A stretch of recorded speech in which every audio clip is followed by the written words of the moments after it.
Паспорттук визалык көзөмөл башкармалыгынын түзүлгөнүнө быйыл 84 жыл толду. 1932 жылы 27 декабрда СССРдин Эл комиссарлар кеңеши жана Борбордук аткаруу комитети СССР Союзу боюнча бирдиктүү паспорт системасын түзүү жөнүндө жана паспортторду каттоо боюнча токтом кабыл алган. Ага байланыштуу бул күн паспорттук визалык жана каттоо бөлүмүндө эмгектенген кызматкерлеринин кесиптик майрамы катары белгиленип келет.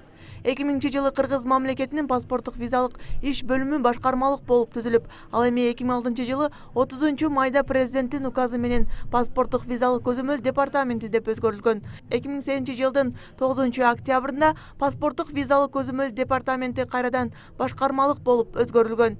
Ош шаардык паспорттук визалык бөлүмүндө бир жыл ичинде бир топ ийгиликтер болгондугун жана көпчүлүк жарандарды каттоо иштери электрондоштурулуп жаткандыгын бөлүм башчысы билдирет.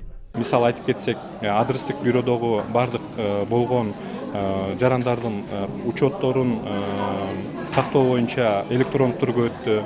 Андан тышкары ЗАГС бөлүмүндөгү жарандардын жеке пин номерин алуу, андан тышкары алардын жаңы төрөлгөндөгү метиркелердеги электрондук түргө өтүүсү, жарандардын арыздарын электрондук түрдө алып, алардын дагы убакыттан дагы